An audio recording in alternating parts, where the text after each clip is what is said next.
Pour une première, le FN s'en souviendra. Moins de 60 jours après son entrée au sein de l'Assemblée départementale, son seul binôme élu a déjà explosé. D'abord la démission de Claude Thion, suivie du refus de son suppléant de siéger. Et plus gênant encore, la position d'Erika Rosé.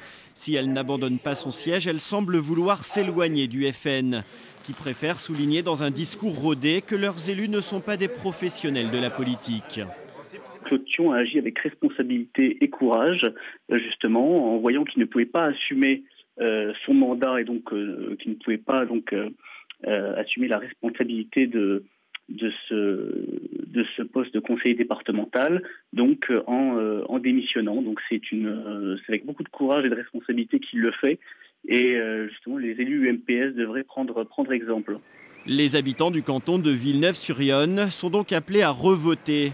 Sans communiquer son identité, le FN a confirmé qu'il y aura bien un candidat.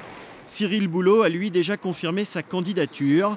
Le conseiller général sortant, battu de 60 voix il y a 2 mois, avait à l'époque parlé de hold-up. Il réitère ses propos. Ces 2 élus, on ne les a pas vus au travail. Une fois élus, ils n'ont pas rencontré le conseiller général sortant que je suis. Ils n'ont été dans aucun conseil d'administration.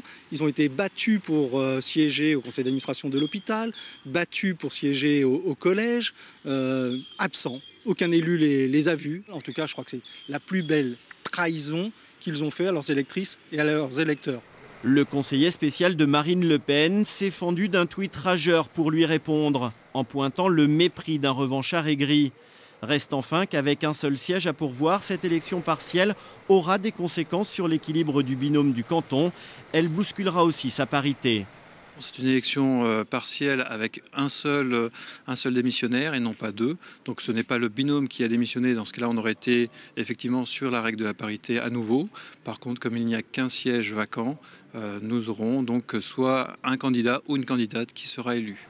Le vote pourrait se dérouler dans une période peu propice à cet exercice, première quinzaine de juillet ou dans le mois d'août.